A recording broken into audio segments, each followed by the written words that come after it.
kita baca Ad-Duha, kita baca misalnya surah Al-Masad, ya, Wat-Tabbat Yada misalnya, tidak ada masalah, tetap aja dapat pahala sesuai dengan niat kita, karena kita yang penting menyempurnakan setelah Al-Fatihah baca surah.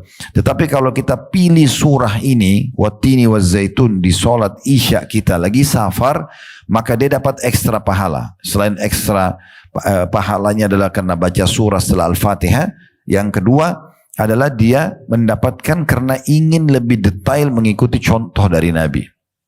Ya, ini ada pahala sendiri. Ya, ini ada pahala sendiri. Sudah kami bahasakan tadi, makin kita coba mendekatkan diri kepada Allah secara detail, maka Allah makin dekat dengan kita. Dan makin dekat dengan Allah berarti otomatis makin terpenuhi kebutuhan kita, ya, dan makin terselamatkan dari segala macam mara bahaya.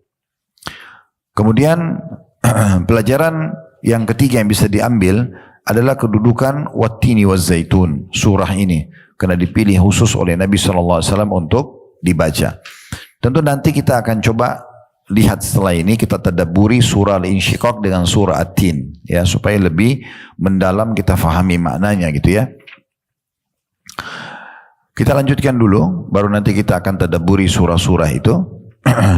Selanjutnya riwayat dari Samurah bin Jundub dan radhiyallahu anhu dari Sa'ad bin Abi Waqqas radhiyallahu anhu. Samurah bin Jundub sahabat Nabi, ya, yang pada saat Nabi SAW meninggal umurnya masih sangat muda gitu ya. Makanya dia menukil dari sahabat yang lain namanya Sa'ad bin Abi Waqqas radhiyallahu anhu. Jadi itu sangat normal orang belajar dari orang yang lebih tua walaupun dia sezaman gitu ya. Sa'ad bin Waqqas radhiyallahu anhu berkata, "Amma ana fa inni usalli bihim salata Rasulillah sallallahu alaihi wasallam ma akhrimu anha. Usalli salat al-isya fa arkudu fil ulayaini wa ukhiffu fil ukhrayaini."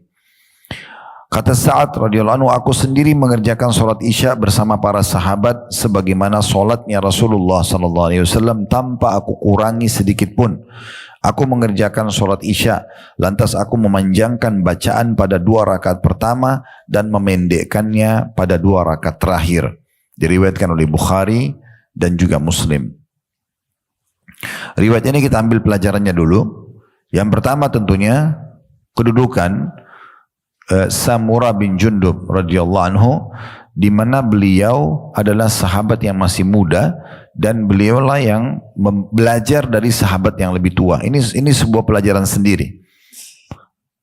Kalau yang pernah ikut bersama kami umroh dan masih ingat di lokasi Uhud, saya lihat di sini ada beberapa yang pernah hadir di lokasi perang Uhud itu, sempat kami ceritakan ada 2 anak muda yang umurnya masih 13 tahun dan itu izin dengan Nabi untuk ikut berperang. Nama yang pertama adalah Rafi' ibn Khadij radhiyallahu anhu. Rafi' ibn Khadij ini